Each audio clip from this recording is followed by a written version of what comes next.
अगर आपको लग रहा है कि हर नया स्मार्टफोन पिछले वाले से थोड़ा महंगा हो गया है, कई लोगों को ये कंप्लेन होती है और कंपनियां अब 8 GB और 256 GB स्टोरेज वाले को नॉर्मल बताने लगी हैं, तो ये सिर्फ मार्केटिंग नहीं है बल्कि इसके पीछे एक बहुत बड़ी ग्लोबल वजह है और वो है एआई।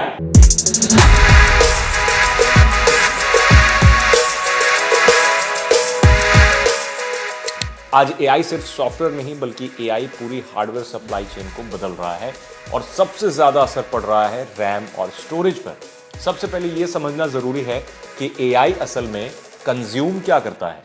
इंसानों को तो कर ही रहा है। बहरहाल एआई को सिर्फ फास्ट प्रोसेसर नहीं चाहिए बल्कि मेमोरी भी चाहिए, फास्ट मेमोरी चाहिए। और जब कोई एआई मॉडल चलता है तो उसे मॉडल फाइल्स लोड करनी होती है, डेटा कैशे करना होता है, कॉन्टेक्स्ट याद रखना होता है और रियल टाइम कैलकुलेशन करना पड़ता है और ये सब कुछ मेमोरी पे डिपेंड करता है। इसलिए एआई का सबसे बड़ा खर्च कंप्यूट नहीं मेमोरी होती है।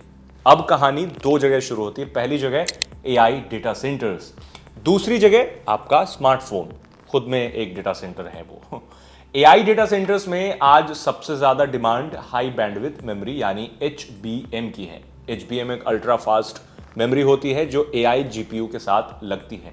एक बड़े एआई सर्वर में सैकड़ों जीबीआई HBM लगे हुए होते हैं और हजारों सर्वर्स मिलकर के पेटाबाइट्स में मेमोरी कंज्यूम करते हैं। इसी वजह से मेमोरी बनाने वाली कंपनियां जैसे सैमसंग, इसके हिनिक्स, माइक्रॉन अपनी प्रोडक्शन कैपेसिटी को कंज्यूमर रैम से हटकर एआई ग्रेड मेमोरी की तरफ ले जा रहे हैं क्योंकि फायदा वही है। अब यहां पे एक इंपॉर्टेंट पॉइंट है जो आपको जानना पड़ेगा। जब फैक्ट्रीज HBM बनाने में लग जाती हैं तो मोबाइल और लैपटॉप में इस्तेमाल होने वाला DRAM और NAND स्टोरेज की सप्लाई ऑटोमेटिकली कम हो जाती है और जब सप्लाई कम होती है तो जाहिर सी बात है प्राइस इंक्रीज होगा ही होगा। इंडस्ट्री एस्टिमेट्स के मुताबिक 2024 के बाद DRAM कॉन्ट्रैक्ट प्राइसेस 50% से ज्यादा तक बढ़ चुके हैं। अब खुद सोचिए कि जो NAND फ्लैश प्राइसेस हैं वो भी 30% तक ऊपर चले गए हैं। अब इसका सीधा असर कहां पड़ रहा है? आपके और हमारे स्मार्टफोन पर। किसी भी फोन की मैन्युफैक्चरिंग कॉस्ट में रैम और स्टोरेज जो होते हैं वो 10 से 20% तक उसका हिस्सा रखते हैं। जैसे ही मेमोरी महंगी होती है तो फोन बनना महंगा हो जाता है और जो ब्रांड्स हैं उनके पास दो रास्ते बचते हैं, या तो प्रॉफिट मार्जिन कम कर लें या फिर फोन की कीमतें बढ़ा दें। ज्यादातर केसेस में इजी वे आउट यही होता है कंपनियों के लिए कि प्राइसेस बढ़ा दी जाए, जो कि आपको देखने को मिल रहा है। और दूसरा लेयर आपको समझना पड़ेगा वो है ऑन डिवाइस एआई। आज एआई सिर्फ क्लाउड में नहीं चल रहा है बल्कि आपके फोन के अंदर भी है। Photo editing, background remove, live translation, call summary या फिर कोई भी ऑफलाइन फीचर जो ऑन डिवाइस है आपके फोन पे ही प्रोसेस होते हैं इनसाइड द फोन। और इसके लिए जरूरत पड़ती है एनपीयू के साथ रैम और स्टोरेज भी चाहिए होता है। एनपीयू यानी neural processing unit. AI models phone में फाइल्स की तरह होते हैं, मतलब आपके फोन में एआई के जो मॉडल्स हैं एक फाइल की तरह स्टोर्ड होते हैं। ये मॉडल्स अपडेट होते हैं, कैशे बनाते हैं, लोकली जो है वो डेटा को स्टोर करते हैं। इसका मतलब ज्यादा रैम, ज्यादा स्टोरेज का कंजम्पशन। इसी वजह से जो 6 GB रैम वाला फोन अब मार्केट में आउटडेटेड माना जाने लगा और 8 GB को मिनिमम पुश किया जा रहा है क्योंकि 8 GB रैम रहना ही चाहिए। इसी वजह से आप 128 GB स्टोरेज वाले फोन को भी फ्यूचर प्रूफ नहीं मान सकते।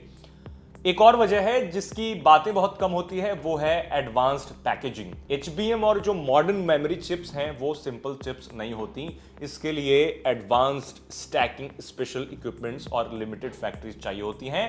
ये वही फैक्ट्रीज हैं जहां DDR5, LPDDR5X और मोबाइल मेमोरी बनाए जाते हैं जो फोन में यूज होते हैं। और जब चूंकि एआई की डिमांड अभी पीक पर है तो कंज्यूमर मेमोरी प्राइमरी बन चुकी है। इसी वजह से मार्केट में कुछ RAM configurations already out of stock हैं।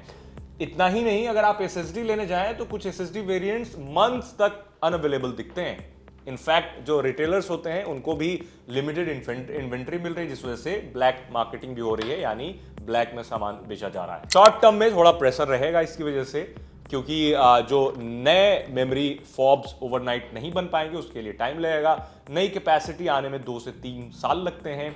अब जो इंडस्ट्री प्रोजेक्शंस बताते हैं कि 2026 तक जो मेमोरी की जो टाइटनेस है वो बनी रहेगी, कोई उसमें सुधार देखने को नहीं मिलेगा।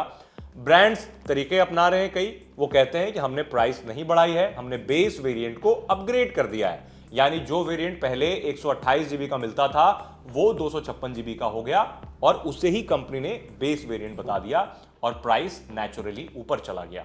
तो अब कंज्यूमर के पास वो बेस वेरिएंट का ऑप्शन बचा ही नहीं, आपको 256 ही बेस समझ के खरीदना पड़ेगा। अब आपका यूसेज बेसिक है तो आप एआई के नाम पर आपको 12 जीबी रैम लेने की कोई जरूरत नहीं है। अगर आप हेवी फोटो वीडियो लेते हैं, एडिट करते हैं, तो फिर स्टोरेज ज्यादा स्टोरेज पे इन्वेस्ट करना प्रैक्टिकल है, बट डेली यूज के लिए आपको 8 GB storage 8 GB RAM more than enough है, क्योंकि एआई फीचर्स भी उससे चल जाते हैं। बाकी एआई फीचर्स आप 12 जीबी रैम वाले पे भी चला सकते हैं। जितने मार्केट हैं, एक बार जब इंडिया में क्रिप्टो का बूम आया था, अगर आपको याद हो, तो लोग अपने घर में माइनिंग रिग्स बना रहे थे, बिटकॉइन माइनिंग रिग्स बना रहे थे, जिस वजह से दिल्ली का सबसे बड़ा जो इलेक्ट्रॉनिक मार्केट माना जाता है, गफ्फार मार्केट और नेहरू प्लेस में भी जो ग्राफिक्स कार्ड थे वो आउट ऑफ स्टॉक हो गए थे और कहीं नहीं मिल रहे थे।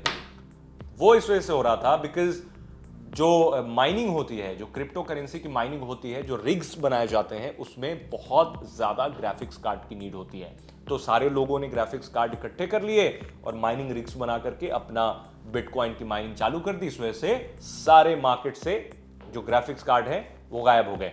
सेम विद द एआई को हाई क्वालिटी और एडवांस्ड ग्राफिक्स कार्ड चाहिए होते हैं ऑपरेट करने के लिए, रन करने के लिए। इस वजह से मेमोरी, ग्राफिक्स कार्ड, इसके जो आप ये बनाने वाली जो कंपनियां हैं इंक्लूडिंग एनवीडिया, उनके शेयर्स स्काई रॉकेट कर चुके हैं, पैसे खूब बना रही हैं वो कंपनियां।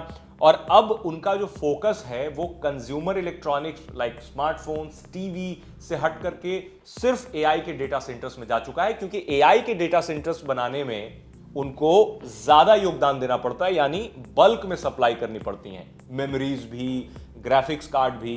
तो ये वजह है कि अगर आप मार्केट में जाएं अभी एसएसडी खरीदने या फिर रैम खरीदने, तो हो सकता है कि आपको प्राइसेस ज्यादा पे करने पड़े, या फिर हो सकता है कि आने वाले समय में ये जो रैम है या फिर एसएसडी हैं, उनकी ब्लैक मार्केटिंग भी खूब हो। और पूरा वजह अभी एआई का बूम है, क्योंकि एआई ये सारी चीजें कंज्यूम कर रहा है। इतना ही नहीं, एआई को प्यास भी लगती है। एआई जो है वो भर भर के पानी पीता है। मैं आपको एक स्टडी बताता हूं कि अभी एक रिसेंट स्टडी आई थी जिसमें पाया गया कि जो एआई है वो दुनिया भर के जितने सारे बॉटल बंद पानी हैं, यानी बॉटल वाटर होते हैं, उनसे ज्यादा वाटर कंज्यूम कर रहा है।